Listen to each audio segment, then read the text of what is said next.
அனைவருக்கும் வணக்கம். இன்னைக்கான அரசியல் அப்டேட்டில் பார்க்க போகிற ரொம்ப முக்கியமான ஒரு பயனுள்ள தகவல் என்ன அப்படின்னு பார்த்தீங்கன்னா, சீனாவின் பொருளாதார வளர்ச்சி கடந்த சில ஆண்டுகளில் கணிசமாக குறைஞ்சிருக்குங்க. கொரோனா பெருந்தொற்றுக்கு முந்தைய அளவு உச்ச அளவான 6.5% வளர்ச்சி விகிதத்தில் இருந்து தற்போது 4.6% குறைந்திருக்கிறது அப்படின்னு சொல்லலாம். இது குறித்த பல்வேறு முக்கிய தகவல்கள் தற்போது வெளியாகியிருக்கு. அது குறித்த முழுமையான தகவலை நீங்கள் தெரிஞ்சுக்க வீடியோவை ஸ்கிப் பண்ணாம கடைசி வரைக்கும் பாருங்க. இந்த பதிவு உங்களுக்கு மிக பயனுள்ள விகிதத்தில் இருக்கும். வீடியோக்குள்ள போகிறதுக்கு முன்னாடி இது வரைக்கும் நீங்க நம்ம சேனலை சப்ஸ்கிரைப் பண்ணலனா உடனே சப்ஸ்கிரைப் பண்ணிக்கோங்க. அப்படியே பக்கத்தில் இருக்கக்கூடிய நோட்டிஃபிகேஷனுக்கான பெல் பட்டனையும் ப்ரெஸ் பண்ணிக்கோங்க. சரி நேயர்களே, வாங்க வீடியோக்குள்ள போகலாம். சீனாவின் பொருளாதார வளர்ச்சி கடந்த சில ஆண்டுகளில் கணிசமாக குறைஞ்சிருக்கு. கொரோனா பெருந்தொற்றுக்கு முந்தைய உச்ச அளவான 6.5% வளர்ச்சி விகிதத்தில் இருந்து தற்போது 4.6% குறைஞ்சிருக்குங்க. இந்த மந்த நிலையில இருந்து மீள முடியாம இன்று வரையில் தவித்து வந்துட்டு இருக்காங்க சீன மக்கள். ஏற்கனவே சீனா தனது பொருளாதார வளர்ச்சியை மிகைப்படுத்தி காட்டுவதாக குற்றச்சாட்டு இருக்கக்கூடிய வேளையில் இத்தகைய பெரும் வித்தியாசம் இதை உண்மை என கேள்வியும் அச்சமும் நிபுணர்களிடையே எழ வச்சிருக்கு. கொரோனாவுக்கு பின்பு பல நாடுகள் பொருளாதார சரிவில் இருந்து பெரிய அளவில் மீண்டிருக்காங்க. அது கவனிக்க வேண்டிய விஷயமாகவும் மாறியிருக்குங்க. இதற்கிடையில் 2025 ஆண்டு புத்தாண்டு சீன அதிபர் ஜி ஜின்பிங் முக்கியமான எச்சரிக்கையுடன் துவங்கியிருக்காரு.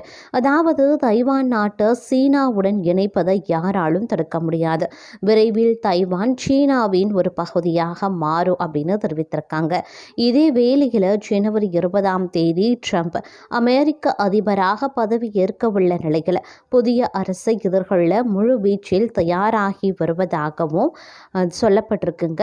அது மட்டும் இல்லாமல் 2025 ஆண்டு சீனாவுக்கு மிகவும் முக்கியமான ஆண்டாக மாறும் அப்படின்னு எதிர்பார்க்கப்படக்கூடிய வேளையில் அந்த நாட்டின் பொருளாதார வளர்ச்சி பெரும் கேள்விக்குறியாக இருக்கு. அமெரிக்காவுடன் போட்டி போடும் சீனா அந்நாட்டு மக்களின் வாழ்க்கை தரம் வளர்ந்த நாடுகளை விட மிகவும் குறைவாக இருக்கக்கூடிய நிலையில் இந்த மந்த நிலை கடுமையான தாக்கங்களை ஏற்படுத்தும் அப்படின்ற கருத்தையும் பொருளாதார வல்லுநர்கள் முன்வைக்கிறாங்க. தற்போது சீனா பொருளாதாரம் குறித்து விவாதம் எழுவதற்கு முக்கியமான காரணம் சீனாவின் உற்பத்தி திறன் குறைந்ததுதான்.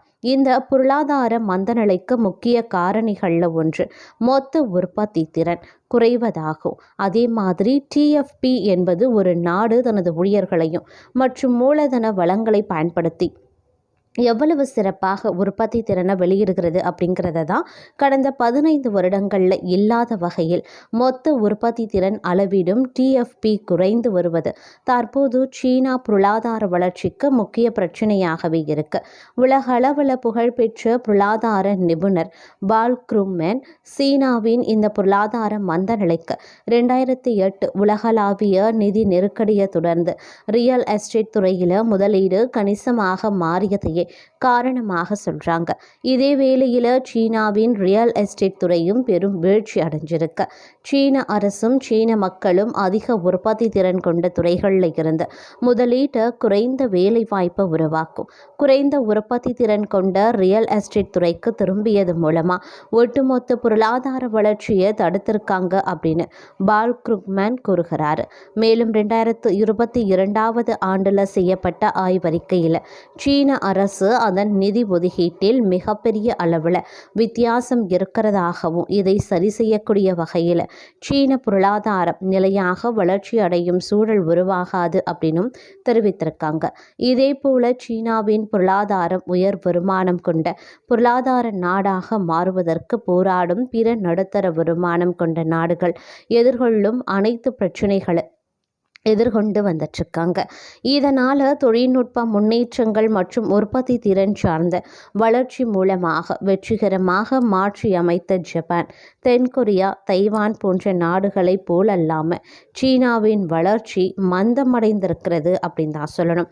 அது மட்டும் இல்லாமல் சீனா தைவான் மீண்டும் சேர்வதை யாராலும் தடுக்க முடியாது அப்படின்னு புத்தாண்டு உரையில் ஜின்பிங் அறைகூவல் விடுத்திருக்காரு. தைவான் தங்களுடன் ஒன்றிணைவதை யாராலும் தடுக்க முடியாது அப்படின்னு சீன அதிபர் ஜி ஜின்பிங் தன் புத்தாண்டு உரையில் அறைகூவல் விடுத்திருப்பது பெரும் பரபரப்பை ஏற்படுத்தி வந்துட்டு இருந்த நிலையில் தைவான் நாட்டை சீனா உரிமை கொண்டாடியும் வந்துட்டுருக்காங்க. தைவான் அதற்கு அடிபணிய மறுக்கிறாங்க. இந்த நிலையில் புத்தாண்டு தினத்தை முன்னிட்டு சீன அதிபர் ஜி ஜின்பிங் அரசுக்கு சொந்தமான சிவிடிவியில் நாட்டு மக்களிடத்தில் அதாவது ஜனவரி 1ஆம் தேதி உரையாற்றியிருக்கிறாரு. அப்போது அவர் பேசியது என்ன அப்படின்னா, தைவானுக்குள்ளும் வெளியேயும் சுதந்திரத்துக்கு ஆதரவாக செயல்படும் சக்திகளுக்கு தெளிவான எச்சரிக்கையை விடுக்கிறேன்.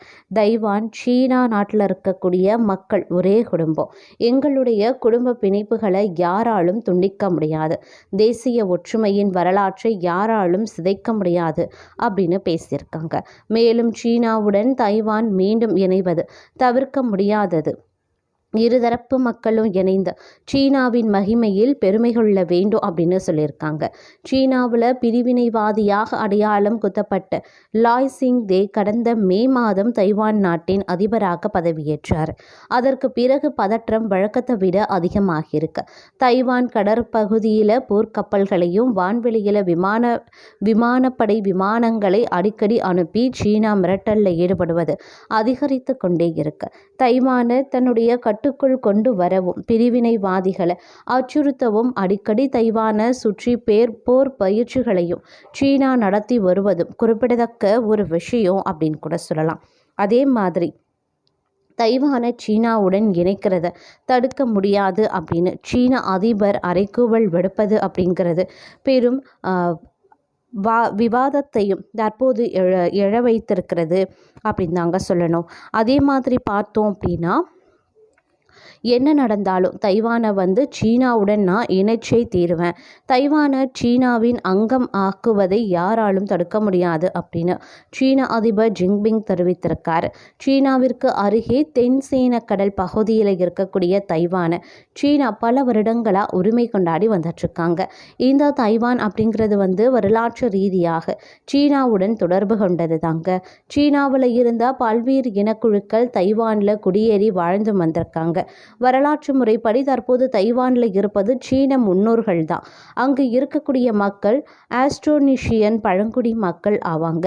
இவர்கள் சீனாவில் இருந்து தைவானில் குடியேறியவங்க.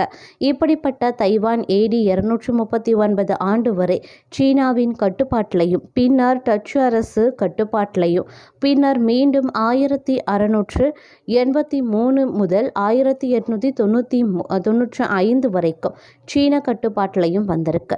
அதற்கு பிறகு தைவான் சீனா ஜப்பான் போரின் முடிவில் ஜப்பான் கட்டுப்பாட்டிற்கு சென்றிருக்கு.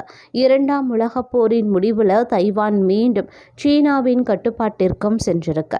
அப்போது தைவானை சீனா ஜப்பானிடமிருந்து மீண்டும் கைப்பற்ற உதவியதாக இருந்ததே அமெரிக்கா தான் அப்படின்னும் வேறொரு கதையும் சொல்லப்படுது.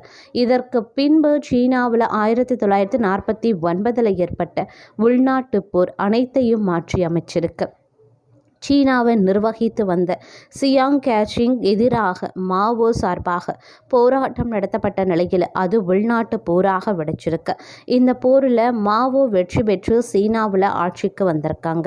தோல்வியடைந்த அதிபர் சியாங் கோச்சிங் தைவானுக்கு தப்பி ஓடி அங்கு தனி நிர்வாகம் நடத்தி வந்திருக்காரு. இவர் தைவானில் இருந்து கொண்டு நாங்கள் தான் உண்மையான சீனா அப்படின்னு கூறியிருக்காரு. சீனாவில் இருக்கும் அரசு பொய்யானது அப்படின்னு சொல்லியிருக்காங்க.